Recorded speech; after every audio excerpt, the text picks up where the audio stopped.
Amos Fortune, Chapter 5, Journey to Keene, 1779. On a mild June day in 1779, Amos Fortune rode the remaining miles between Woburn and Keene, New Hampshire. 2 days he had been on his way, but on this third day he knew that he would reach his destination by nightfall. He had a good horse under him, and strapped to his saddle a bundle of his finest leather, and he was a free man. No matter where his thoughts ranged as he jogged over the road, he kept coming back to that. Even though he had had his freedom now for just a month over 10 years, it was still a treasure to be brought forward in his mind and meditated on with delight.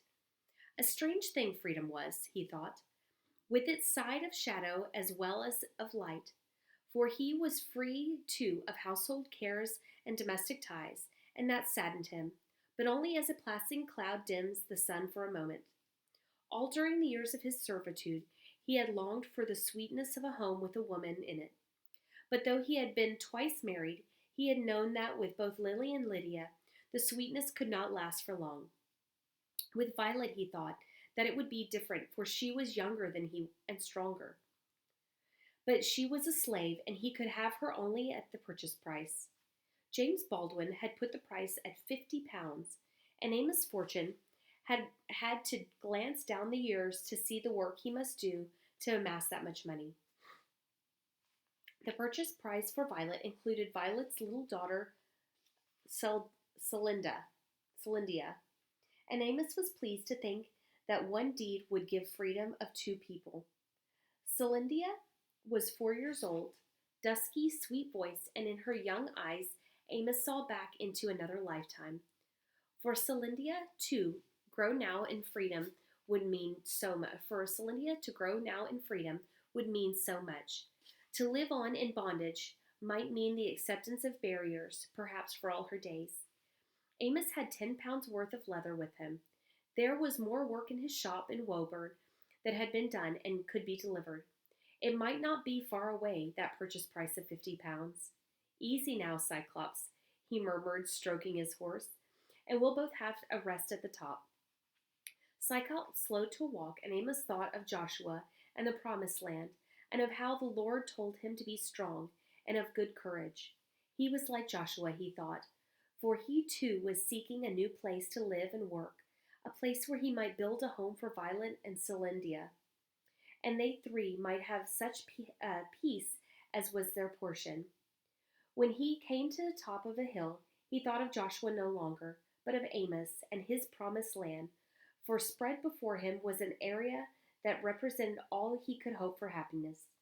There was a clearing and a collection of houses, with a sturdily built meeting house which faced a mountain rising up a rocky, lonely splendor in the west. Face to face they were, the mountain and the house of God, two strong things both pointing up. He loosed the reins so Cyclops could feed on the grass along the roadside, and he slid off the saddle to stand on his own 2 feet. His eyes swept the green fields flowing down from the hillside and up the mountain slope dotted with sheep and cattle. A sudden impulse that went far back into his past came over him, and he knelt down to press his lips to the earth. When he stood up again, he held his hat in his hand and looked at the mountain. I've asked you for a sign, Lord, many the time, and you've always given me one.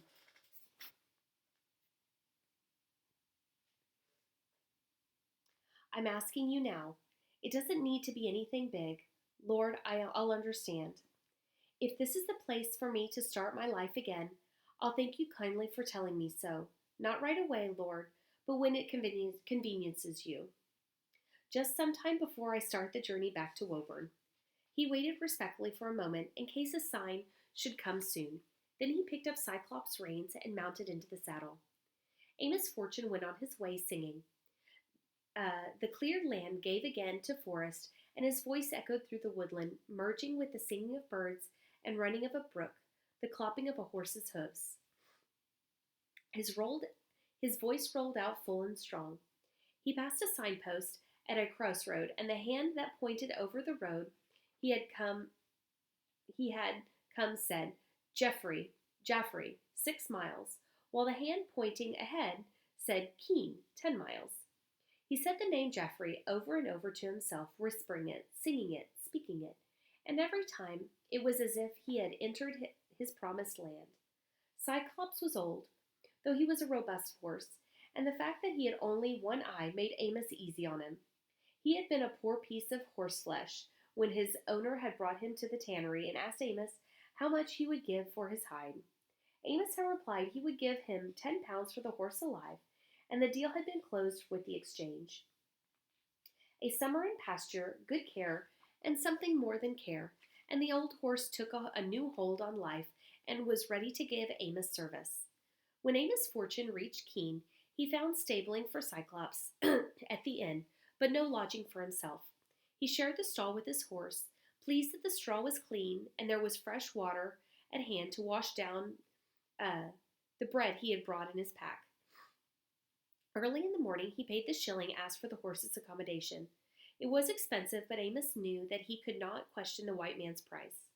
Too often, ill feelings were vented on a black man for no reason other than his color and his inoffensiveness. Angry words could ensure that, and then the suspicion would be cast that the man might be a runaway slave. But against such occurrences, Amos carried on his person the certificate of his own manumission. He went on his way to seek Mr. Samuel George, to whom the leather was consigned. Finding him in his cobbler's shop on the south side of the town, Amos opened his packet, and unrolled the leather before him. The cobbler had always prided himself in having a sharp eye for a flaw, but no matter how closely he examined Amos Fortune's work, he could find nothing wrong with it.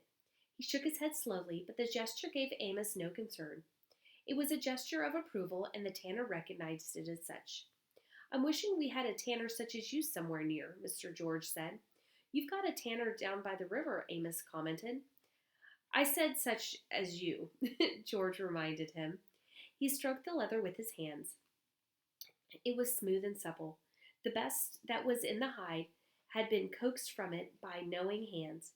Samuel George looked closely at the freed Negro facing him, and he thought that though the man had the look of being familiar with time, he bore none of the marks that time could leave. He was well built and well muscled, carrying his head high. There was gray in his hair, but his face was furrowed more by laughter than by years.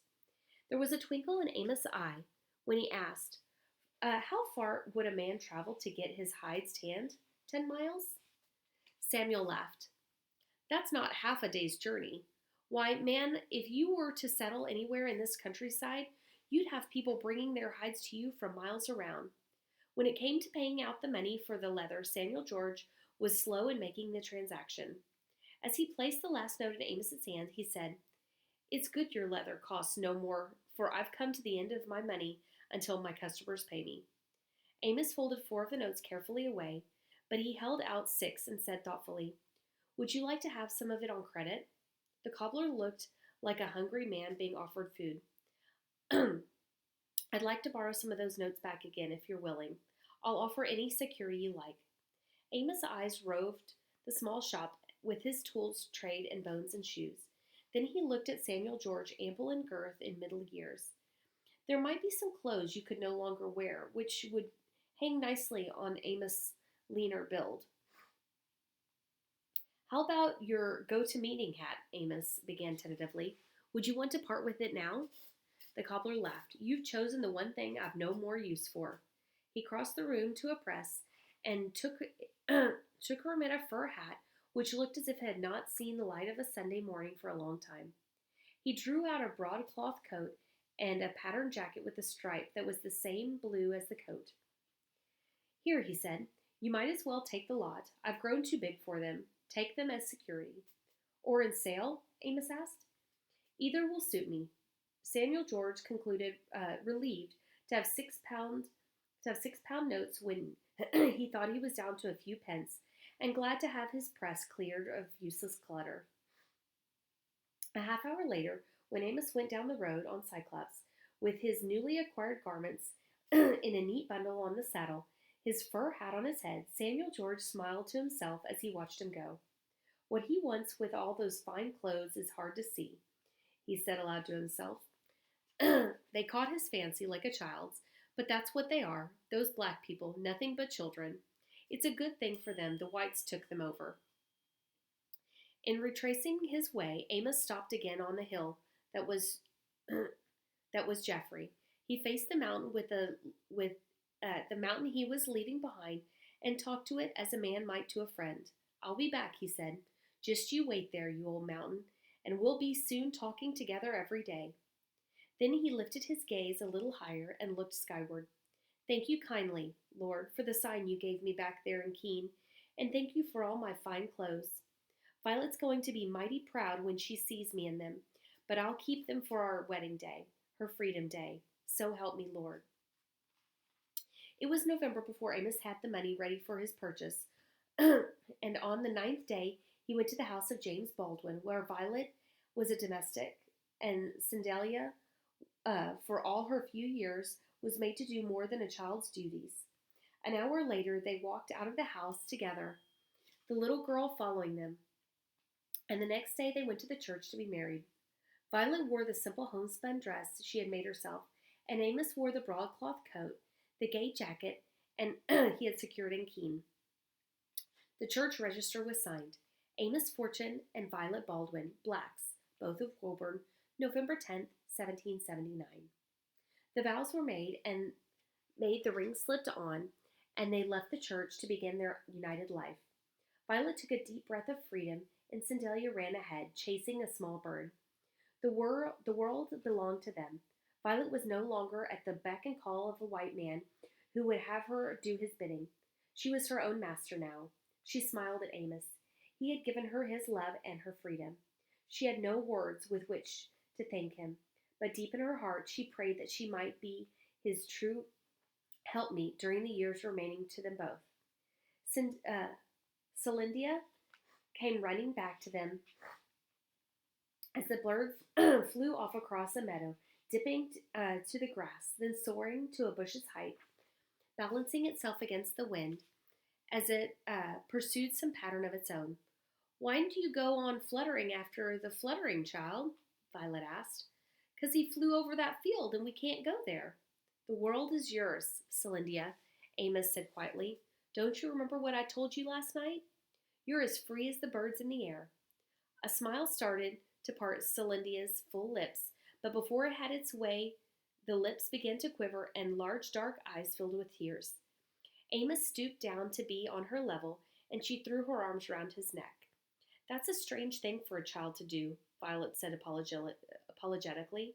"She's getting your fine jacket all spotted."